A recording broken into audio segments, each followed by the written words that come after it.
So here we're going to get into the mob mentality of the left, right? Yeah. Now this is something that CNN's Brooke Baldwin had a real issue with one of her guests. So let's take a look at that, and then we are going to get into it. Okay. Yeah. I believe it's the overreaction of the left. When you see people like Ted Cruz getting chased out of restaurants by a mob. Oh, you're not going to use the mob word Oh, here. it's totally a mob. It is without a doubt. I mean, there's no other word for it. It's a go watch. Put up the video mob, of Ted. Stop. Put up the video. A mob is what we saw in Charlottesville, Virginia, 2 Augusts ago. No, a mob is not what we saw chasing. I'm not saying what they did was right. What about the people who were at the Supreme Court banging on the walls? What do you call that? Civil protest? Or is that a mob? I think it's easily a mob. Yeah, and if it were Tea Partiers, we'd call it a mob for sure. Come on, let's be serious. Let me move past the M word.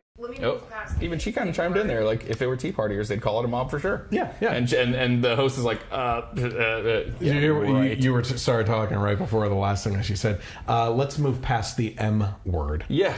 CNN has no problem with the N word when they call Kanye a token Negro, or a Negro that doesn't read. Yeah. You know, no problem with that. It was the same guy. But then when he says mob, whoa, we're not using the mob word, are we? And to be clear, he's the guy that stayed silent throughout that whole panel thing. He wasn't the one saying the not N-word. Chiming in. No, Understandably so. Yeah. So CNN, Brooke Baldwin specifically, has a problem with us labeling the left with a mob mentality of sorts, right?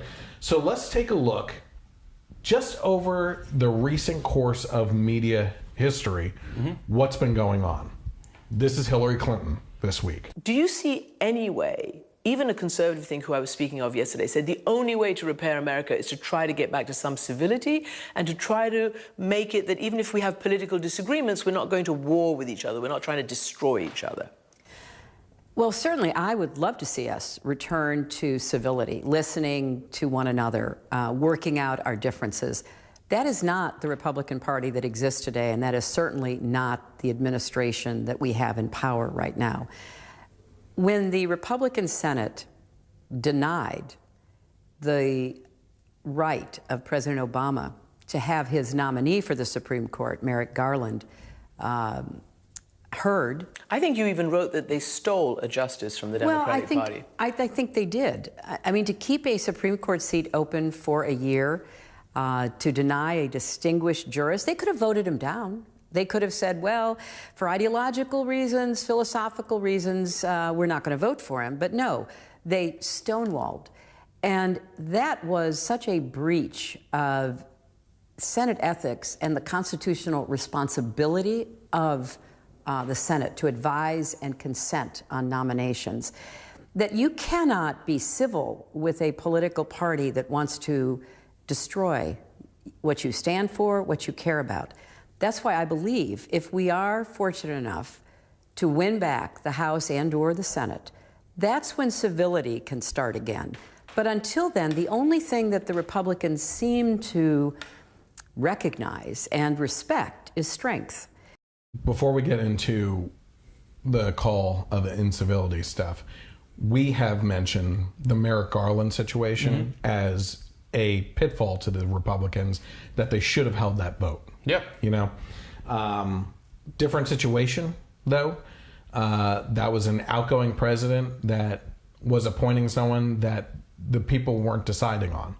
Whereas Trump put out a list of people that he would appoint to justices, and the people had an option in that, right? And between him and Hillary with everything. Plus, that was a Senate change. This is from a presidential change. Who is the actual person that appoints the Supreme Court, or at least recommends, right? So they should have held the Merrick Garland vote. I think that was wrong that they didn't. They could have said no to him anyway, you know? So I think a lot of people on the right have called out the discrepancies there with the Republicans. But for Hillary Clinton to go on and say that you can't be civil unless we win. Yeah, unless we take over again. Yeah. What? That's the worst. Like, we'll only be civil if we're in power. Yeah. That's it. Like, so until now we rule over you and can tell you what to do, we're not going to deal with you. So now setting that precedent and making that statement publicly, if they do take power, do the Republicans have to be civil? Right. Yeah. They don't understand the precedents that they set. No.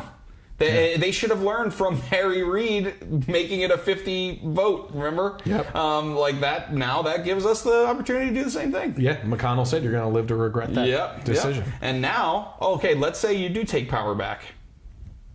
Okay. You think banging on a door is going to be a big deal? One side has guns. That's what I've been saying. Let's hope it never gets to that. Yeah, but exactly. I mean, you want to start a war? Yeah. With people that have guns as opposed to people that melt down from words. Yeah. You know, like we don't want that war to start. But if you want to start it, as a matter of fact, the Second Amendment loving patriotic Americans of this country have shown an amazing amount of restraint in these cases, if you ask me. So that was Hillary Clinton. Let's go to also this week what Eric Holder had to say. Michelle always says, Michelle Obama, I love her, you know. She and my wife, like, really tight, which always scares me and Barack. But Michelle always says that, you know, when they go low, we go high. No. When they go low, we kick them.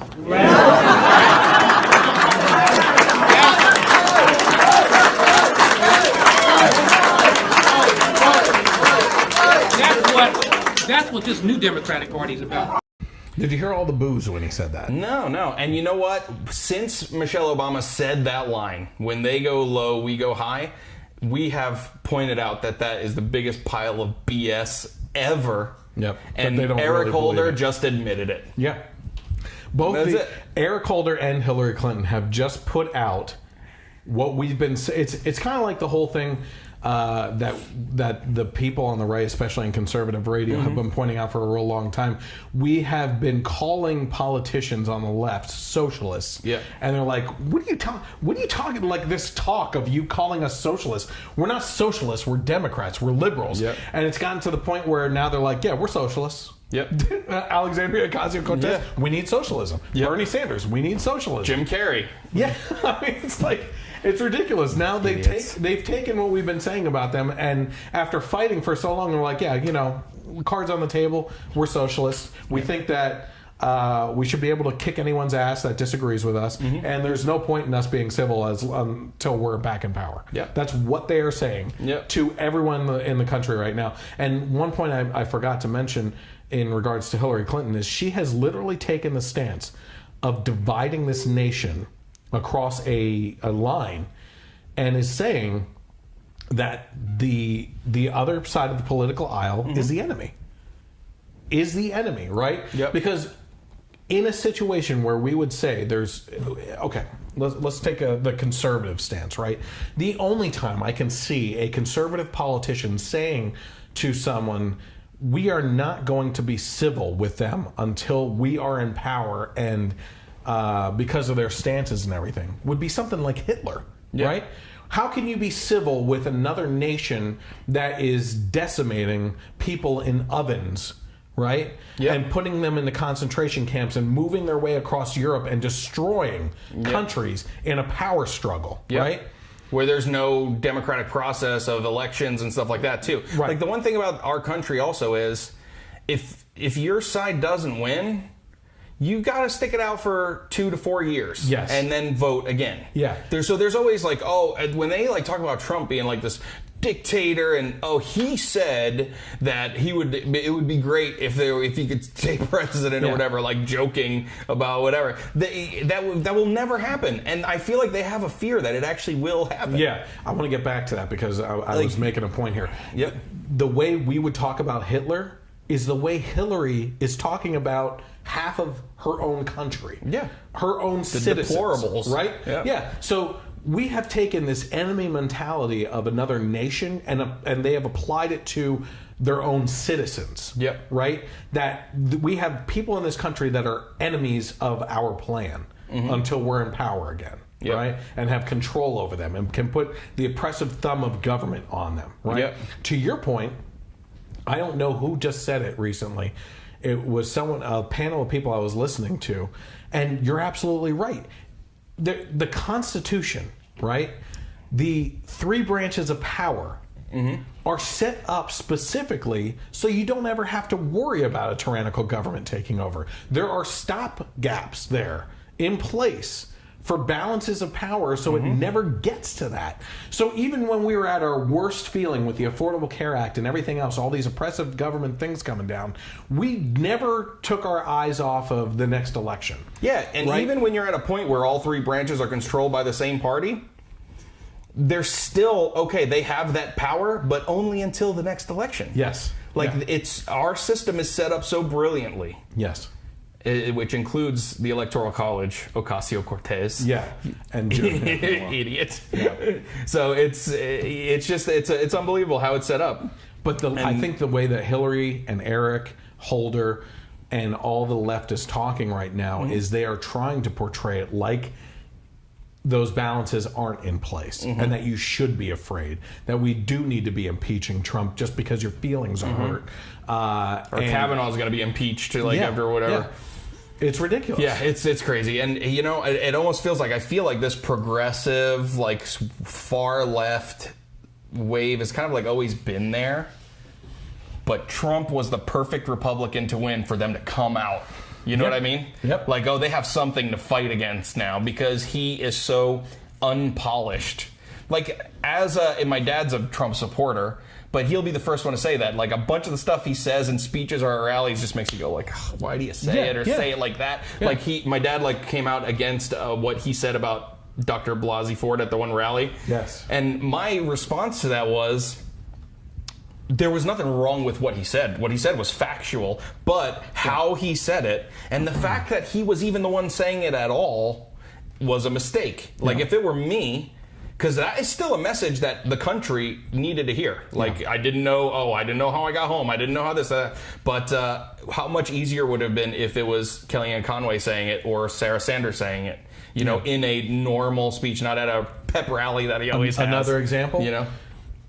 He was asked about Taylor Swift. Yeah. I like her music 75% 25% less. Yeah. Whatever. I thought that was funny. It is, but at the same time, it's showing that Taylor Swift got to him in some sort of way. Yeah. And why lower your defense for that? Yeah. I would have said, who cares? Yeah. It's a celebrity. I don't care. Yeah. I got to get back to my Apprentice show. Yeah. Well, I agree, but you could totally tell that he was joking when he said that. But then the left doesn't take it. No, they don't. He doesn't and joke. They put it in a quote. Yeah. If I had to bet, he doesn't like her music at all. Yeah. I don't see him dancing around the White House to Taylor Swift. His little dance. He does that one gif. But, I stay up too late. It's applicable. Got Rocket Man on my brains. So, but, it's nuts. He was the perfect one to win for their true colors to kind of come out and just be worn on their sleeve. So wrapping this all back around, right? Yeah. This is all discussion centered around the fact that CNN is saying that the left does not have a mob mentality, that the left isn't the violent ones or anything like that. We have Hillary saying you can't be civil with the right now until they're back in power. You have Eric Holder saying that when they go low, you kick them while they're low, right? Inciting violence. That's inciting violence. How about this? Last year, congressional baseball shooter fired at least 70 rounds into the GOP baseball practice to specifically target Republicans. Yep. How about this one? Rand Paul's neighbor attacks him while he's cutting the yard, breaks multiple ribs, puts him into pneumonia and stuff like that. Yeah. Damn near almost killed Rand Paul because of his ribs collapsing in and puncturing his lungs, right? Okay, let's keep on going.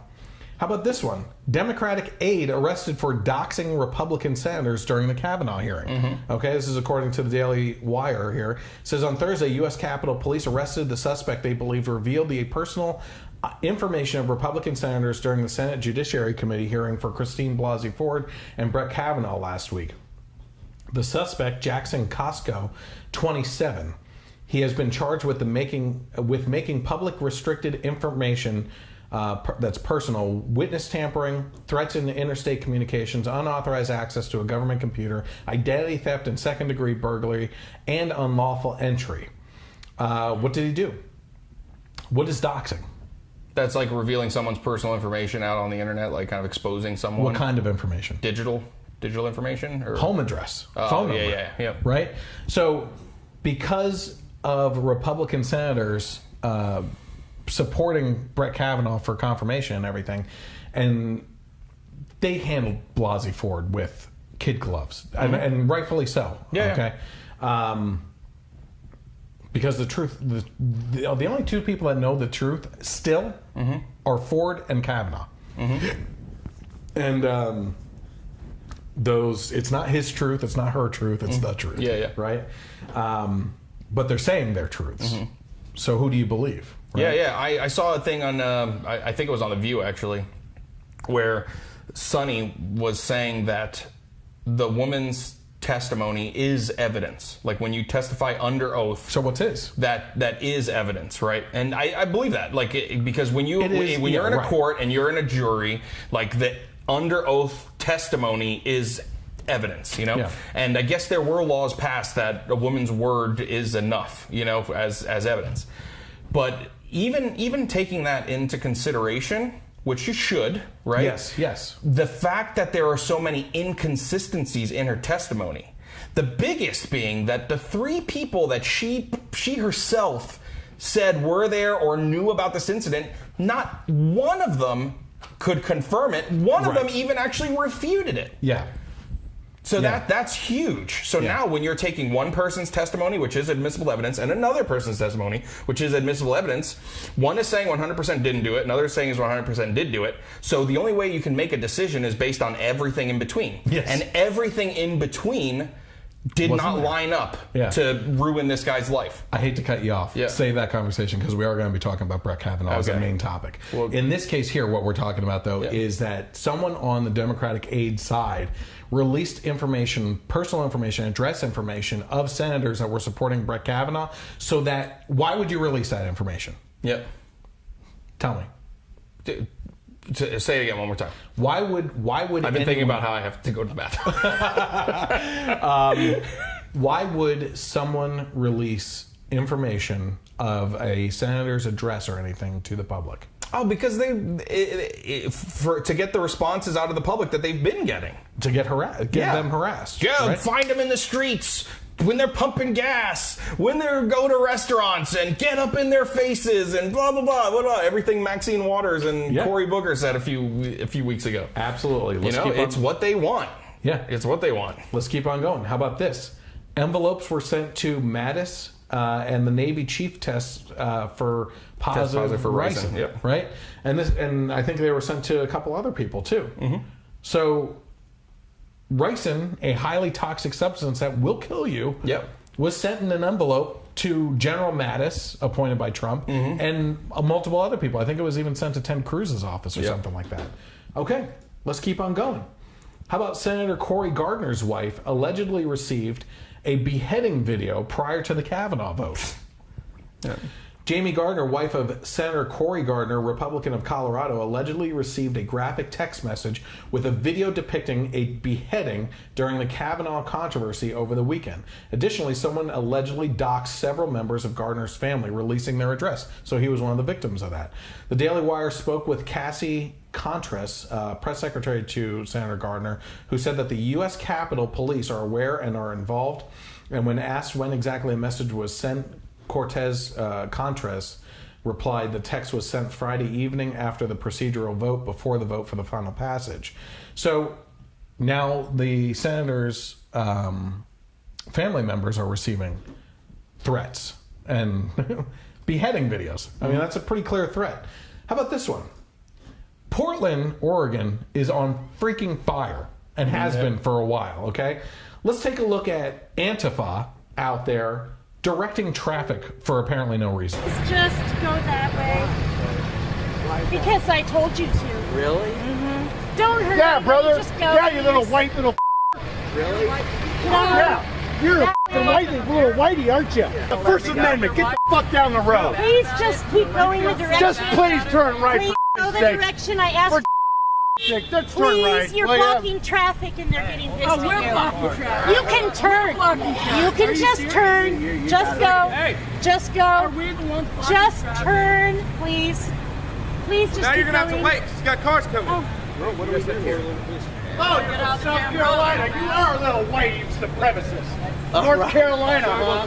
Right. I'm a white supremacist because I'm white. Are you kidding me? Go back to North Carolina where you came from. Oh my God, just run them over. Just run them over. And one person did out there, actually. Oh, good. So in this case here... And I don't mean just run them over to kill them. Just keep driving slowly. They will move, or they will get their foot crushed. And that's their decision. In the case that I just talked about where they actually did hit a person, the reason why they hit the gas is because one person took out one of those nightsticks. Oh, I saw that. And started whacking the car with it. And they were kicking and trying to get in the car and stuff. Well, what the hell are you going to do? Yep. Roll down your window and try to have a civil conversation with these animals? Yep. No. You know? Animals. Yep. Absolutely. Just like MS-13. Yeah. No, and I'm not even going to apologize for that at all. No. I intentionally said that. They are animals. Okay. So in this case here, so what we're talking about is Portland, right? Were you with me? Yeah, I think you were when that ICE station was protesting. And they held the people hostage inside and harassed people's restaurants and food carts and stuff outside. And the mayor of Portland encouraged the protesters and told the police to stand down. Same thing here. They're directing traffic for whatever known reason. I have no idea. The police are nearby in police vehicles and are told not to get involved in this. So the mayor of Portland is on the side of Antifa right now against ICE, against police, against civility, and allowing the Antifa protesters to take over that city. Okay? Don't police officers have like some kind of code or something to like have to protect citizens that need it, even if they're being told by their mayor not to? I think so. Yeah. Because I don't know if I'd be able to just sit back. No. If I was... And I agree with you. I posted on Facebook, we need a law that if you're in a dangerous situation in a car, and these are the type of people that you're dealing with, you have every right to hit the gas, get yourself out of that situation, and whatever happens to those people is on them. Yeah. You know, that's just a speed bump to me. I will gladly go to jail running over one of these a-holes if it means protecting my family. Sure. And by the way, if you allegedly want to carry a metal or wooden baseball bat in your car, the lawyer for you will appreciate if you also put a baseball glove in the trunk as well. So I'm just saying. Yeah. Allegedly. All right. How about this one?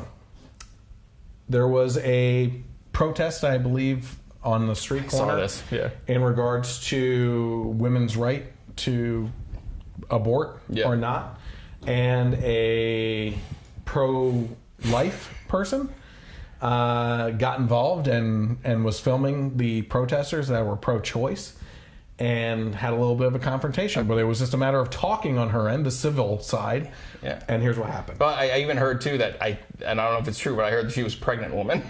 No. Yep, that's what I heard, but I'm not 100% sure. All right, let's see what happens. You want to kill him with kindness, remember? That's right. What?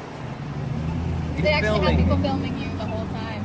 Cool. Classic, kill with kindness. Guess what? Hey. Destruction of private property.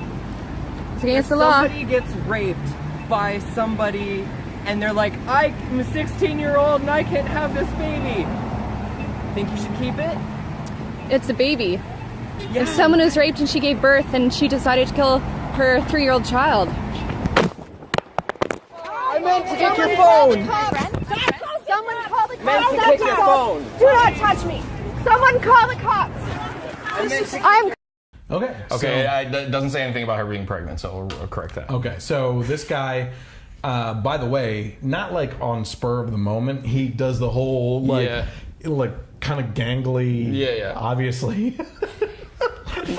feminine male wind up, knowing that he's going to roundhouse kick this woman.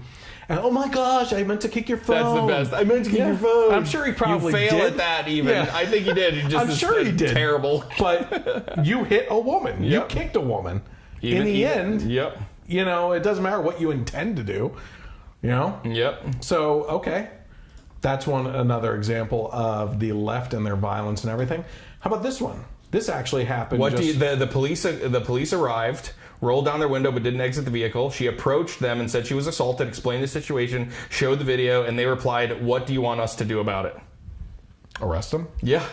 As I was on the verge of tears, shaking from the adrenaline, I didn't know what to say. I asked what my options were. They replied I could file a complaint, but warned that I'd have to take him to court, and only if they were able to find him. But given that it wasn't a serious case of assault, he'd likely be given probation or less. I asked if I could file a complaint without going to court, and they said no. By the way, his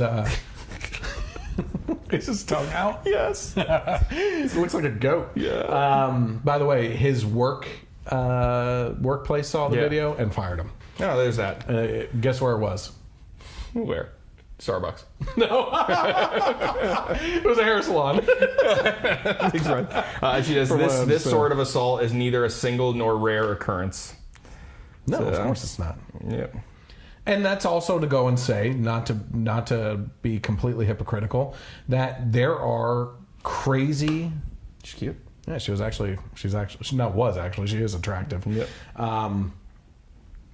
Most conservative women which is actually offensive to say now. I just found out. I don't even. No, you know what? I will say it because I don't care. It's a friend's wife or what. I don't know what they call their union or whatever. But she wrote in a blog post that she was sitting in one seat. There was an empty seat, waiting for the doctor, and then an older woman in another seat, and an old white guy sat in between them and said, "Oh, it must be my lucky day to sit next to two such beautiful ladies." And she found that completely offensive. And how dare he? Oh my God! You know, like the day I don't take a compliment and get all worked up into a frenzy. So there's a petition because Prime Minister Trudeau refuses to directly rebuke the attack. Media requests, blah, blah, blah. So we condemn all forms of violence. But goal of 10,000 signatures, they got 12,644. Good. We've reached our initial goal. So let's continue with the left's violence. This was also a story this week. All of a sudden I hear a loud boom and the windows shake.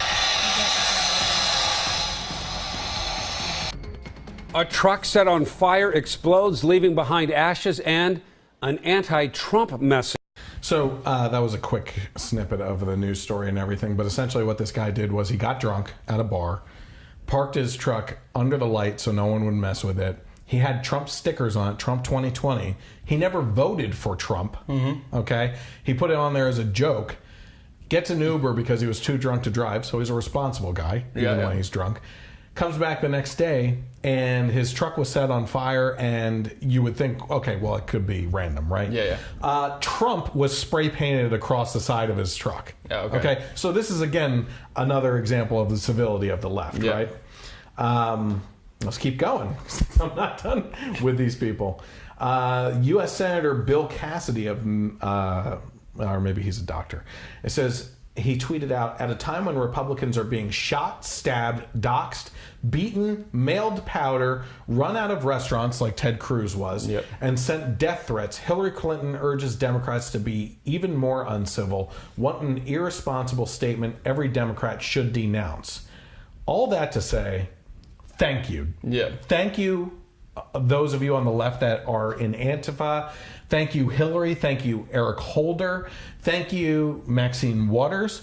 Because all you have, Cory Booker, all you have done is created the next Republican ad. And this is the ad that they just put out. When they go low, we kick. And if you see anybody in a restaurant, in a department store, at a gasoline station, you get out and you create a crowd. And you push back on them. And you tell them they're not welcome.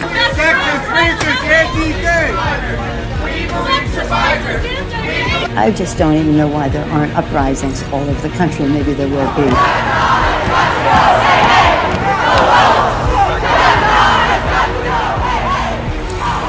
cannot be civil with a political party that wants to destroy what you stand for, what you care about. Get up and please get up in the face of some Congress people. Is this the quote unquote mob?